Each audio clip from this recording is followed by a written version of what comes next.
الريسك مانجمنت سبجكت مهم قوي في السبلاي تشين، كتير ما بياخدوش بالهم منه. ريسك مانجمنت ببساطه شديده، انت عملت الخطه، جهزتها، عرفت مين اللي هينفذ وهينفذ ايه امتى، بس لا تاتي الرياح بما تشتهي السفن. تطمن ازاي وتعمل ايه لو في حاجه غير اللي انت مخطط لها ما تمتش بالظبط زي ما انت عايزها. ايه البدائل اللي عندك؟ ايه الالترناتيف سولوشنز اللي هتفكر فيها؟ ايه الخطوات البديله اللي ممكن تكون جاهز ليها ومستعد ليها انك تامن على نفسك الريسك ده؟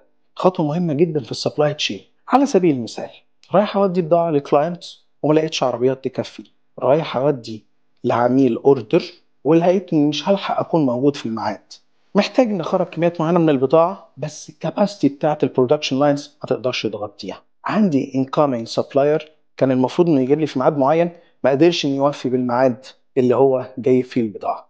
كل النوع ده من الحاجات اللي بتتم عندك من الاكتيفيتيز الديلي اللي على طول بتتم، لازم تبقى دايما مستعد وشايف ازاي انك تلحق ان انت تنفذ الاكشن البديل لو خطتك ما مشيتش. دايما مستعد بالبدايل، دايما بفكر، دايما بحط سيناريوز، ودايما عندي الباك اب، عندي البيزنس كونتينيتي بلان بتاعتي، عندي الكونتنجنسي بلان اللي الهدف منها ازاي أأمن نفسي، ازاي الغلطة ما تحصلش، ولو حصلت هعمل ايه عشان ما تأثرش عليا. ريسك مانجمنت واحد من التوبكس المهمة جدا اللي في مجالنا في السبلاي تشين. ريسك مانجمنت بيقدر ان هو يعفيك من مواجهة الكثير من المشاكل اللي ممكن تقابلها في الديلي بزنس بروسيسز وانت بتنفذ.